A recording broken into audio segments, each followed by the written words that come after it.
చీరాల ప్రాంతంలో నివాసం చేస్తున్న ప్రజలారా, మీ అందరికీ ఒక ప్రాముఖ్యమైనటువంటి సంఘటన చెబుతున్నా.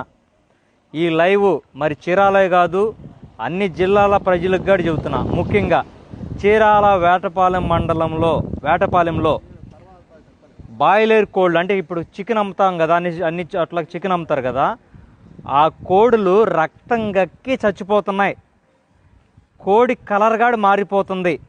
దయచేసి ఎవరు కూడా కోడి మాంసం తినకండి. కొత్త రోగం ఏదో సోకింది అని టెస్టులు చేస్తున్నారు. గుట్టలుగా రోడ్ల పక్కన కోడిలు, చచ్చిపోయిన కోడిలను పడేయటం జరిగింది. ఇదన్నీ న్యూస్ ఛానల్స్లో చూపిస్తున్నారు. సోషల్ మీడియా మరి ద్వారా మన ప్రజలకి, మన మేలు కోసం కరోనా వైరస్ ఎలా సోకుతుందో ఈ కోడులు కూడా రక్తం గక్కి చచ్చిపోతున్నాయి అనేది చాలా ప్రమాదకరంలో ఉంది. దయచేసి ఎవరు కూడా కోడి మాంసం 50 రూపాయలకి ఇస్తానన్నా కొనకండి కిలో. ఇప్పుడున్న పరిస్థితి అది తిని మళ్ళీ కొత్త రోగం తెచ్చుకోవద్దు. నాకు తెలిసిన సమాచారాన్ని మీకు అందిస్తున్నా. దయచేసి ఎవరు కూడా కోడి మాంసం తినకండి.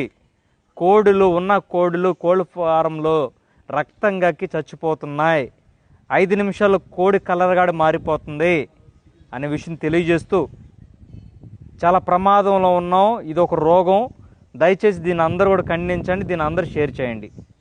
చెప్పాల్సిన బాధ్యత మనది కాబట్టి చెప్తున్నా. Thank you.